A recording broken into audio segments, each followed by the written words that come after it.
जय सिया राम। जय बागेश्वर धाम। बागेश्वर धाम की जय। बालाजी महाराज की जय।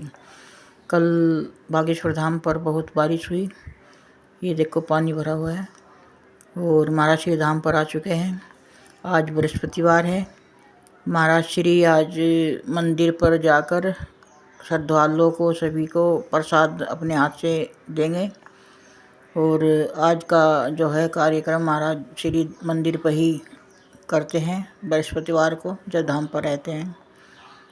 तो महाराज जी से जो है वाणी सुनिए।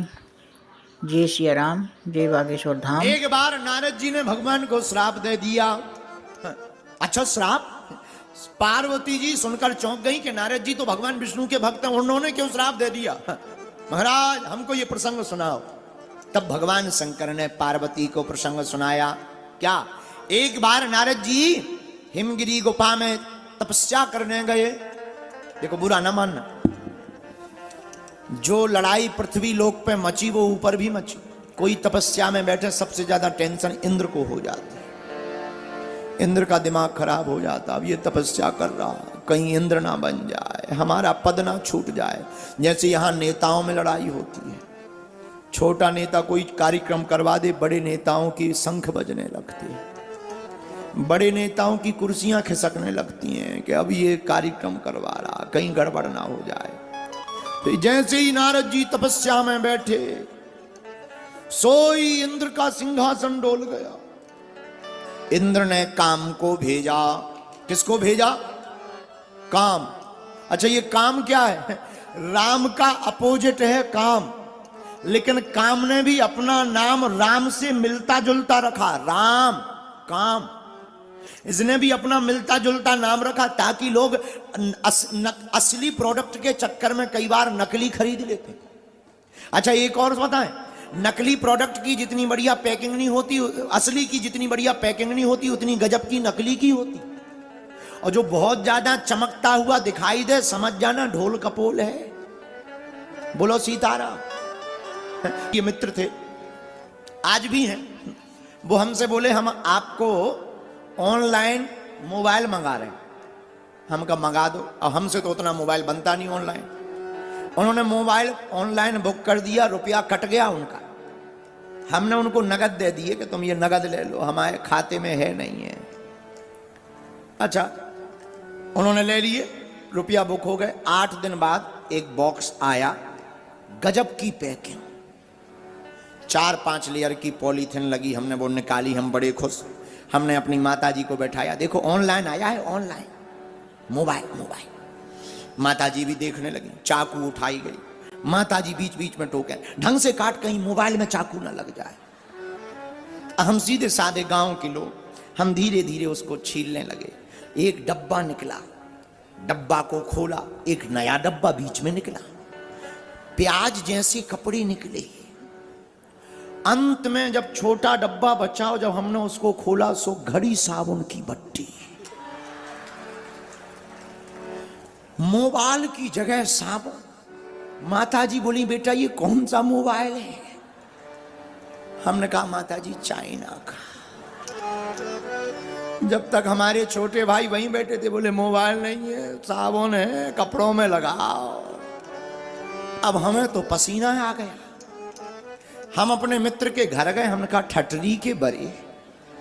पुरानी बात है, 3800 रुपया हमसे ले लिए थे। नए नए मोबाइल चले थे और टच मोबाइल चले थे, वो चलाने का शौक हमें चढ़ा था। नया नया कीपैड मोबाइल था। हमने कहा तुमने 3800 ले ले। 3800 में घड़ी साबुन दिया। उनको बताया, बोले गुरुजी ये तो ऑनलाइन का काम है। हमने कहा चाहे जो हो जाए, हमें तो मोबाइल चाहिए। अब जो डाक लाए थे वो वापस ना करें। बड़े लफड़े भाई। बड़ी मुश्किल से उस कंपनी वाले का जो रिटेलर होगा उसने क्षमा मांगी, वो मित्र के अकाउंट में रुपया वापस करे। ऐसा हमने 3800 का घड़ी साबुन खरीदा था और हम लगभग 1.5 साल तक वो साबुन रखे रहे। अपन ने कपड़ों में नहीं लगाया। लोग पूछते थे कि ये लगाते क्यों नहीं? माता जी पूछती थी इसका प्रयोग करो। हमने कहा 3800 का है, कौन प्रयोग करे? लोग घर पे आते थे तो हम उन्हें घड़ी साबुन दिखाते थे ट्रे में रखकर। लोग कहते थे ये क्या, लोगों को लगता था इलायची दाना होंगे, लौंग होंगी। हम कहीं लौंग नहीं है, घड़ी साबुन है। लोग कहते थे ये क्या, हम कहीं ये ऑनलाइन का कमाल है। तो कई बार बढ़िया पैकिंग हो और जरूरी नहीं भीतर मटेरियल ठीक हो। उदाहरण, जरूरी नहीं भीतर मटेरियल ठीक हो, कई बार पैकिंग बढ़िया होती है, भीतर का मटेरियल पूरा बेकार होता है। यही हम तुमसे कहना चाहते, ज्यादा चमक धमक के चक्कर में नहीं पड़ना चाहिए, मटेरियल को देखना चाहिए। इसलिए प्रियजनों, चेहरा चमक रहा या नहीं चमक रहा ये महत्वपूर्ण नहीं है। आप धनवान हो या नहीं हो ये महत्वपूर्ण नहीं है। आप भाग्यवान हो कि नहीं, आपके लिए ये सबसे ज्यादा महत्वपूर्ण है।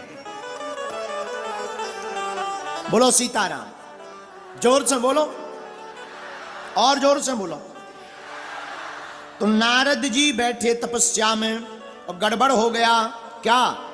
उसी समय इंद्र का सिंहासन डोल गया। उसने काम को भेजा, जाओ नारद जी को जगाओ।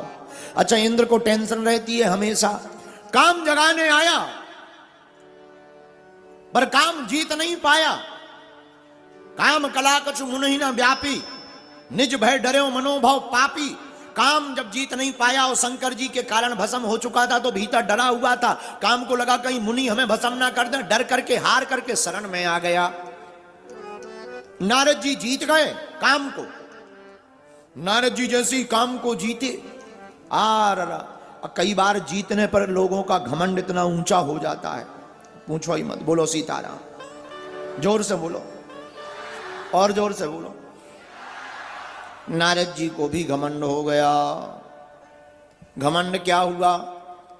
नारद जी भगवान शंकर जी के पास गए, भागे भागे, भोलेनाथ महादेव जय हो जय हो जय हो। शंकर जी ने कहा आओ नारद जी आओ, बड़े दिन बाद आए हो, बैठो आसन लो। शंकर जी ने सोचा राम कथा सुनाएंगे। नारद जी ने राम कथा नहीं सुनाई, काम को जीत कर आए सो सीधी काम कथा सुनाई। शंकर जी मनी मन सोचने लगे हम तो राम कथा सुनने को बैठे थे, ये तो काम कथा सुनाने लगे। रामायण में वर्णन भी है, काम चरित